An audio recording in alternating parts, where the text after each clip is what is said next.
Inside Story Uganda, real source of political updates.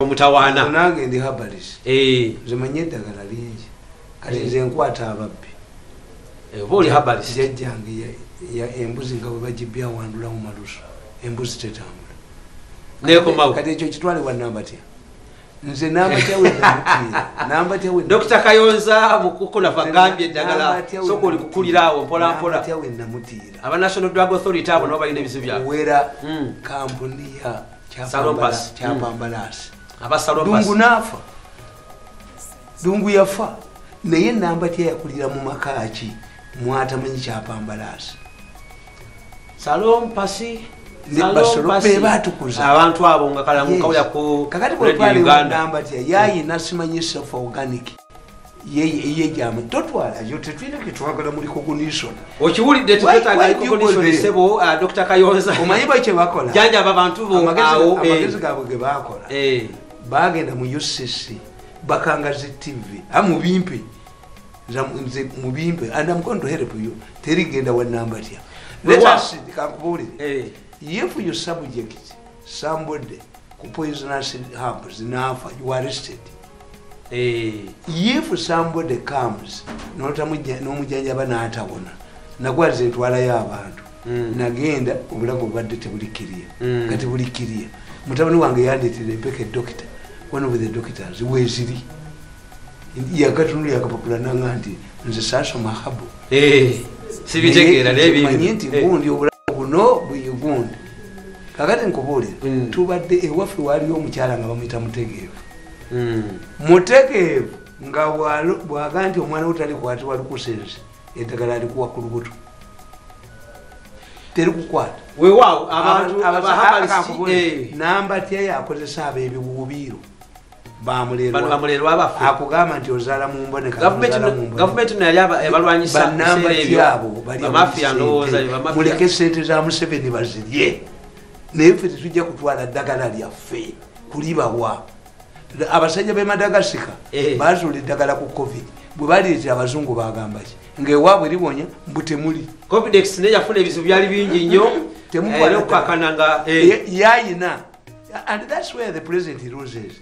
If number is an interested party, how do you expect the number to approve other people's drugs? Nga yayina simanyi for organic ayina for organic fe tumutwali tulibasiru kwatenda gali ya fetu weewaawo okukubadde kuwabulwa okunavu Tamale Mirundi. I'm going to help you. What I'm going to help you, we must get qualified doctors. Kakati mugamba buli mu Uganda temuli kye bayita pharmacy. We don't have a pharmacy. What do we have? Store? These are drug shops. A pharmacy is an outlet of a drug manufacturing company. The only drug manufacturing company is Quality Chemicals, and it does not have an outlet. Never kugamba nti pharmacy ebeera ne pharmacist kakati baliyo baba webuwisende nti pharmacist ebigambo tubikozesa bya Uganda wano. You don't have a pharmacist, you don't have a pharmacy in Uganda. These are drug shops. Naye nga ba pharmacist we bali scientists yatayina laboratory. We misuse the word. Weewaawo mwami Mirundi njagala to sustain the society. Naye abazungu bawa namba tya sente ne Museveni n'amuwa tudire ffe namba tya tumukolere omanyi bayina mu gavumenti muno mulimu ekintu ekigamba nti gwe ne bwoba mugezi otya it was the colonial army. In the colonial army, however brave an African was, had to work to be commanded by a European officer. The highest rank one could get was sergeant major. Chetuita sergeant major. Nabano bakikopa. Gwe ne bwoba mugezi otya oyina okukolera wansi w'omuntu achievement egende we a man like me, an expert on media.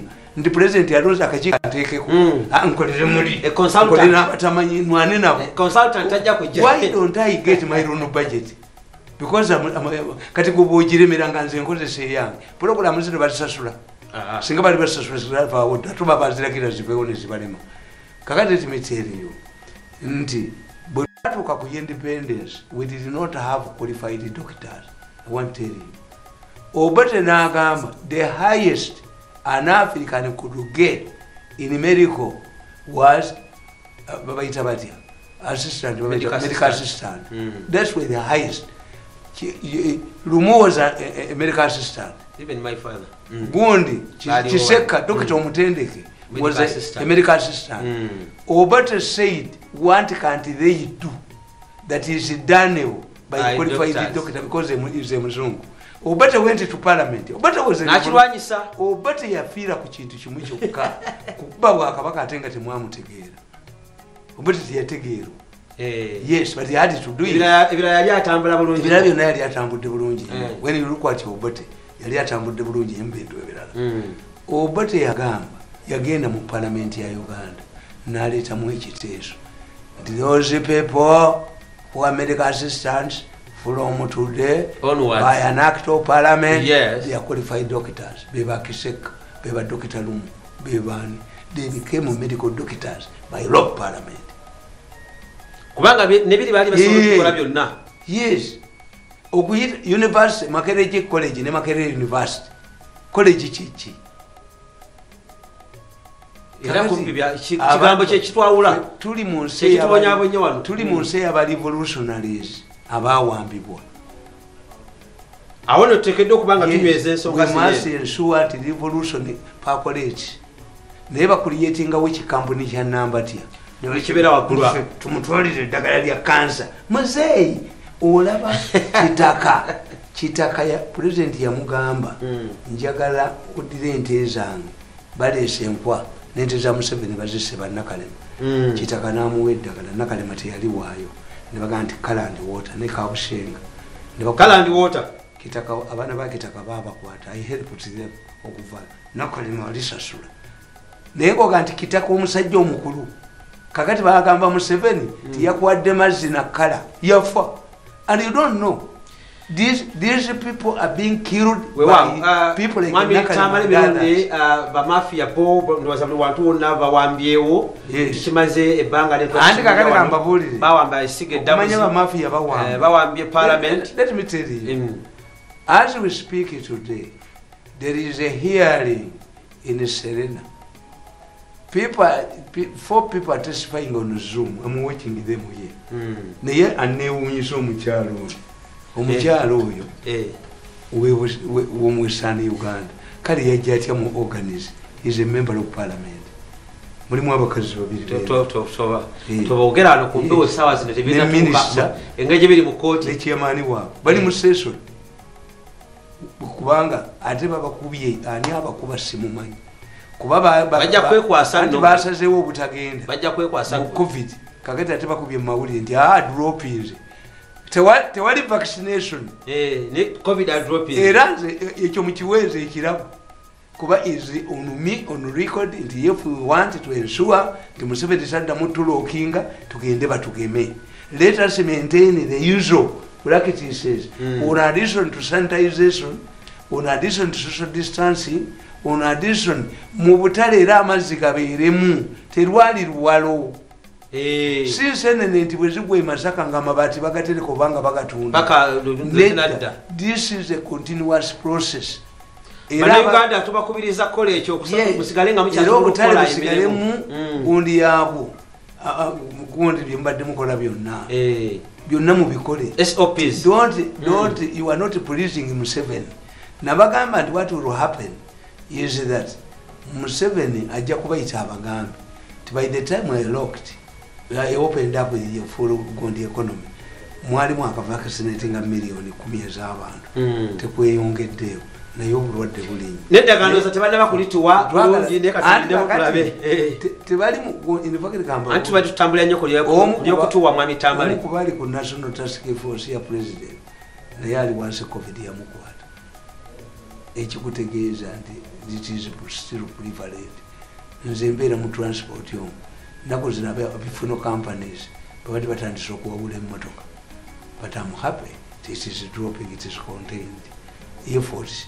Nabagamba nti singa sente za Museveni tebazibba twawulira ekigoma ku siriimu president measures zayogera zina ziwandika mwakatabu Museveni's COVID-19 slap nemune sente nazi Mami Tamala wenyini wenjagalo njogera ku nsonga mbubalinda bako balowooza mbubalinda bakonga ngeze w'omuntu ne mala okwefunya suit yange ngosiye tayo bulungi nsabayo ku sente nti obandi wandikako ku baluwa ti nsabayo ku sente that my arrogance does not allow it. Mami Tamale Mirundi my arrogance awe nyini wenjagala ngende omanyi bakutega bali balowooza bana bali mugundi nti nze njagenda banjavuwaze nkwate tepu zange denounce them apologize to Lwagoko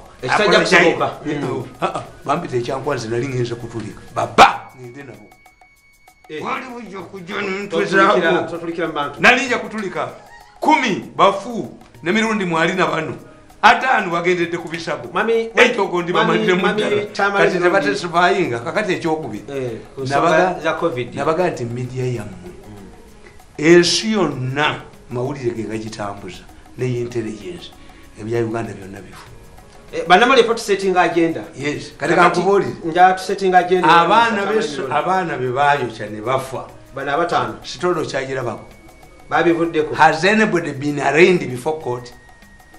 I challenged the police, give that case to me within 2 weeks. Investigations are ongoing. Mujimpe. I challenge the police. Let the case mujwe miso. Investigations are ongoing, Mr. Tamale Mirundi. Wesibakwata. How long? Tezinaba kuvayo because Bukedde agamba ebizuuse. Kakati yufu Bukedde is working more than the intelligence organization. Then it turn Bukedde reporters into intelligence organizations. Kuba Bukedde is ahead. Ebizuuse mukwoche essomero. Ebizuuse. Chokanga atete banonyereza. Kakati obaba Bukedde banonyereza nnyo okusinga yiso. How long does it take? One, how do you treat the scene of crime? You live on it immediately.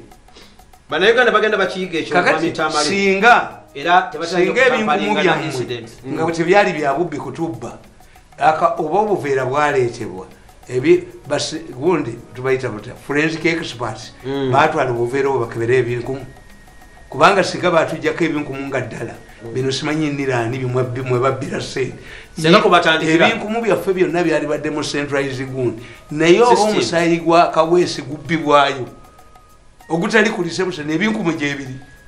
Mami Tamale Mirundi emyaka 2 egiyise mabega wabaddewo issue sokoleke kakati mumudda mu symptoms okitegedde ti what they have done n'okuzika kw'abaana n'abazadde tebali interviewed. A case immediately after the opening of the schools, somebody burns the school. We must find out. Eryebuddo bagenda Scotty Free abaana 20 abaana babanamu babatwalira mu buveera okubasabira. Abange babakwatako. Abange basobola okubakwatako. Olumti yawonye uwo yawona. Ate yaliyo babajja mu kisomo ne babateeka mu kino. Abayite esoma tebabamanyi. Esirwa tiraaki. N'omulamuzi yayogera yaga nti have let down by the side bali said emirambo 2 egy'abasajja abakulu gyavaawo recently omu ku baayokya essomero eyaliwo eyalaba distraction yakwatibwa tebakwatako yali alumiriza tebamuta obujulizi nga tebamulubika bulungi. One day, some people are documenting. Some of them are mutereke black book. No one will have to take a year. Black book. Documents in my company was in Ministry of Education. Black book. I want to buy a documents Ministry of Education. Meyinga obulevubuli mugwera ko mu court mu inquire. Education. Bade tabati. Nibali chwandi ko chino. Nibali tabati. Nibali take expenditure. That's one. Nti abana, unless you dig out and you explain to the population, enyonyi bwegwa oba netulikira mu bbanga zonna ziyimira ku airport anti nebafuna black box nebabuulira human error, bad weather, kyabadde ki to ensure yabalaba girinnya. That black box is very important. Yes, you must ensure. Kyobula batugamba tetulina ba forensic experts simanyi nti mu Uganda mwebali okusooka okusealing off the scene of crime. singa bakubba ekiro tokuba nduulu bw'oba onoleeta embwa za poliisi kuba bw'okuba enduulu abantu ne balinnyawo embwa ebula olusu gwefa kimugunyu kati kyalibadde kikati bamala okubba kubira poliisi 99 ereete ki embwa kati bayigana oziteekako eki okuziyiira nalaba mukulu Katumba wamala oba mukulu oba taatawo nga yeterekera ekisosonkole simanyi ebyaggwera Katumba wamala nali namukubira nalaba yeterekera ekisosonkole Katumba wamala singa bamwabya naliwulidde bubi nnyo kuba nemunoonya mubuulire nalowooza ndi mufere nemuweereza ne information ku ssimu ye nibaga nti ani amumanyi nti ntake nimbaga nti ntaka ajja kumpita mufere nze bwe nkugaa nti sigale wuuwe sigalayo waliwo bagundi Jamiri mukulu yagamba nsijja kuwoza mbivuddemu nagamba muwanike kalaba nibaga nti kasaba muwanike kalaba tusala baminisita emitwaba fwa nimbabuulira omuyampaabira wa president baba asigaddewo badda mu nyumba nakubira akatambi kannakyo omusajja abuuza nti ebyo ebyuma byemu 16 byemuki mwerye mwekka mweryamu enku naye nga bwonalazinga siisu ya nakyo ate ab'omu gavumenti abajoozi ate be baabula abatemu bava ku bizinga ne bajja ne gundi ebiwumumbu nga babireetedde mu makutiya bagamba nti amanda bagakwata ku nyanja twaleetedde mu musenyu ku kinaala kati mukijjeemu kakati mukijjeemu kife amawulire gakijjeemu kife ekyabaana abayidde kife kubanga the more kitegeeza nti abikola controls also the media omuntu akola ebintu bino where they have made a loss is totally withdrawn. Mulimu omwaka gwa Biden ogusolose era abalabwati ekifaananyi mwekiri ogwa Museveni ne mu lupapula lwa New Vision mwateeka ssente abafuna emisaala gisinga ejja tebaataddemu tebali communities zimwe yiwayo fe abakolera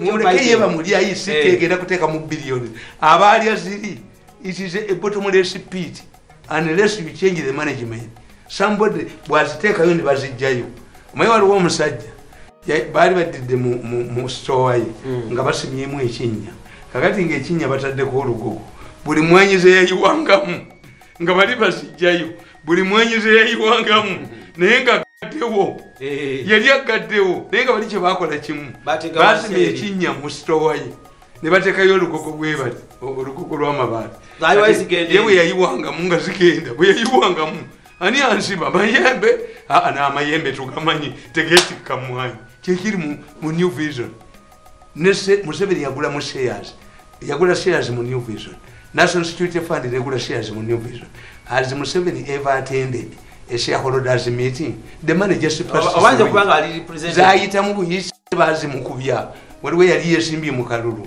nga sente zibateeka mu New Vision ate zaatwala kanake gwanga eza Museveni zezimukuba kakati kankubuulire ab'amawulire abo bakubye nti kyabazinga bamugjeeko naye nga sitole tebagibabuulira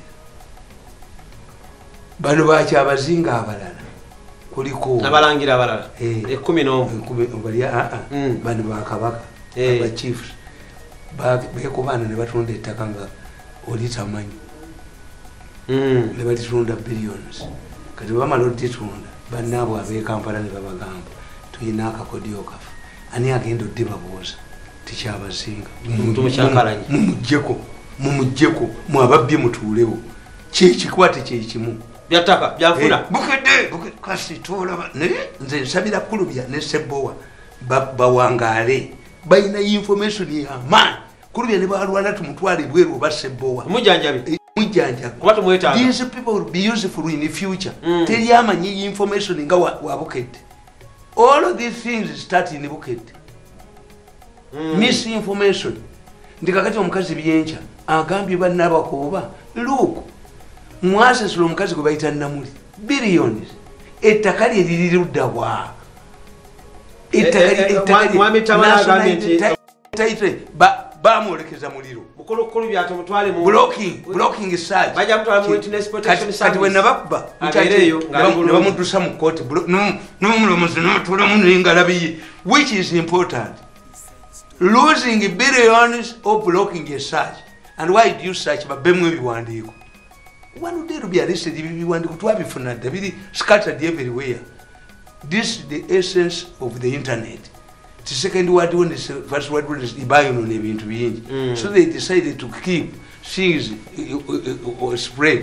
Buli document hiyo na obutambi bwonna kati tebaneereka mu butambi bwonna buli kwembase bwemba gunda buli kwembase munabujja ne bwonzita ba investigators babuyina muri mu Serena naye teri newspaper ewandiika nti bali mu Serena tebasobola bagifuga kakati nabo sense of intelligence and the active people mukolaji nti Bobi Wine balwanira Serena nalibyo abasiru ba New Vision Bobi Wine tebalwanira Serena nempuga.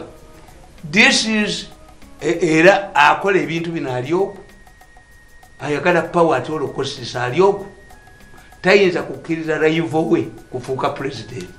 However much you will try to come down this young man, he's examined why he's the richest Uganda. How can he arrogantly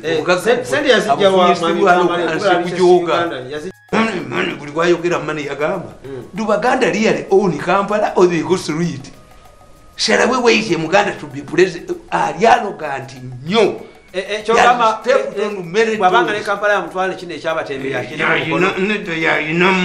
bannasulu bakyabirina nedda kubojoga abantu bannasulu bakyabirina kakati tenkugamba ate balina tinze bangulya batemu banzite nakyo we bamutte Katumba amala basaba millions of dollars busy zibabawa bagula okutaba ADF bo bazijawa nakuba akatambe ng'omusajja abagabira sente Mirundi abawangudde naye mutwale ezo eyatuguze alufa eyatuguze olubulidde Mirundi ng'ayogera neyesika lwaki buli kintu kirimu bamafia Tamale njala kubuuza balwanira bufule kusikira Museveni and now that they were involved in the organic case there will be fugitives here tebasobola kakati batabasobola kugenda they have to do two things. One, to ensure a friendly government that cannot surrender them to the head. They are going to be handed Nazis. Abantu mwebaza otabana ngotabacho oti abantu malwaliro ngotyamba cyabali kuzumwa kakati kitegeeza these people have a lot of money. Omuntu yatundibwanga milioni wakati wa milioni ya dola imwe ne musambu container je yabalimu okujja mu Uganda mweri manyiweri but dokita bamwe abantu bali 15 musa no mutwalimo bombi buna kusatu kikwawo okwa Uganda ekitegeeza they have a lot of money. They have invested heavily. Bo bali bamanyi nti bebajja okusikira Museveni kakati ekyuma nekibakwatirayo kati ekyuma bwe kibakwata wadde bawaddeyo billions impitirivu abazungu babatete bajja bata even okugamba nti gwaapiyalingako nga videos inamba recordinga kamwenge babamutwe bagwase babeka mwenge bakuttireyo buli muntu yenna ayogeddwako takyasimbawo so they know they are aware Uganda babadde bagoberera ensonga. What they are doing now is to create trouble for Museveni abayambe yabawaayo dda amanya gajja 157 63 surgeons there is zero donren ekitegeeza buli ali kuli siku atestifying Museveni yamuwaayo kakati ate including number ka parliament bagamba tukikuume nga kyama tekifulumye kubanga public will be incited Mirundi tumutte oba tumunyigiriza abituleze nali mbattira kyankwanzi baba nali ngenda kutulika umunene mwetike tubaluke baba ogenda kwetika nakano kalize kano nali manyi bajja kwijjaba taza apologize tapes are fake Mami Tamale yogera bajja kukola preventive